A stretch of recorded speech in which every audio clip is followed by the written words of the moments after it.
Uma pausa na política para falar sobre o tempo aqui no país. E aqui em São Paulo já está chovendo. A Camila Yunes, inclusive, acertou a previsão e traz agora as informações. Chovendo muito, pouco, quais são os detalhes? Bem-vinda, boa noite. Oi, Thiago, muito boa noite para você, boa noite a todos que nos acompanham aqui no Jornal Jovem Pan. Quero saber se você trouxe guarda-chuva, Thiago. Eu trago sempre, eu venho a pé aqui para Jovem Pan, né? Não tenho carro, todo mundo sabe, né? Imprescindível, então, guarda-chuva, claro. Não só hoje, mas também amanhã, porque essa chuva vai continuar aqui na cidade de São Paulo. Não só na cidade, mas também na faixa leste, a gente vai mostrar já no nosso mapa. Isso em função de um cavado meteorológico.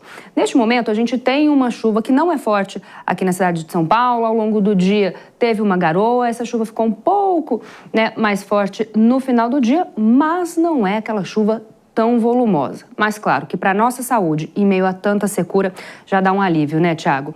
Vamos dar uma olhadinha aqui no nosso mapa, porque a gente tem condição de chuva para outras regiões e para outras áreas também, em função de, como eu disse, do cavado meteorológico, que segue influenciando as precipitações, especialmente entre Santa Catarina, Paraná e a faixa leste do estado de São Paulo. No norte do Rio Grande do Sul, a gente também tem possibilidade de pancadas de chuva. Amanhã, no Rio de Janeiro, não está descartada também pancadas de chuva isoladas. Pancadas de chuva isoladas também podem acontecer na faixa leste do Nordeste. É aquela chuva que vem e que vai com a aparição do sol.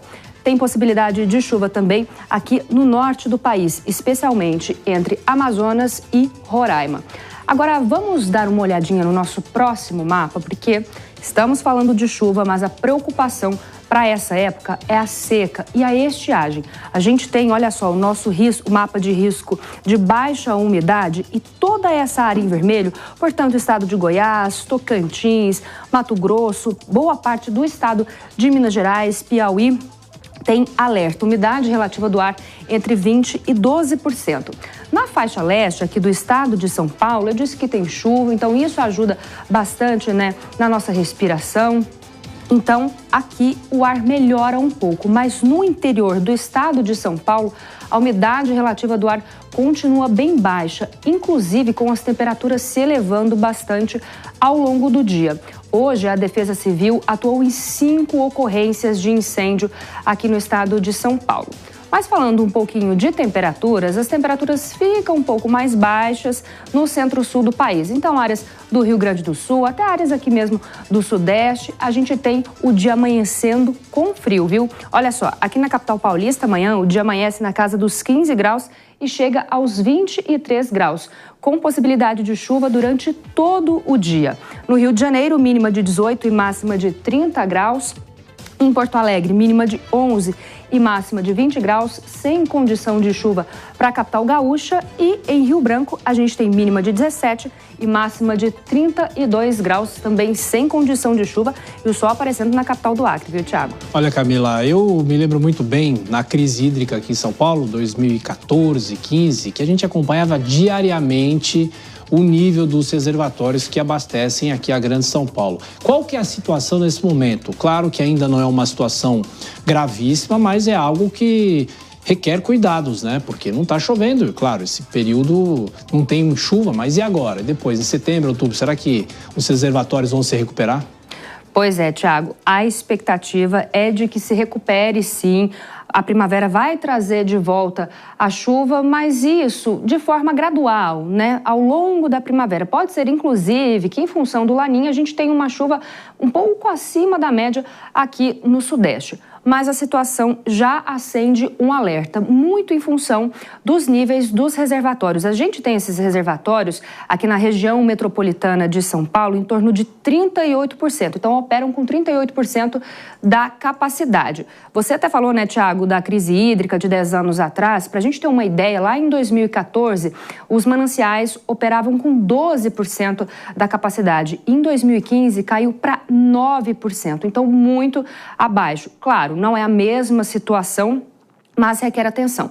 Inclusive, em função de todo esse cenário, a Sabesp vai restringir ali o bombeamento de água. Isso durante o período da noite. Então, vai ter essa restrição durante um período de 8 horas. Então, vai começar à noite e vai até o período da manhã. E aí, ao longo do dia, volta, né, esse bombeamento de água normalmente. Inclusive, o nosso produtor, o Vinícius Alexis, ele conversou com o diretor-presidente da Arcesp, o Tiago Mesquita, que deu detalhes sobre essa operação e descartou que nós estejamos vivendo um momento de estiagem como vivemos 10 anos atrás.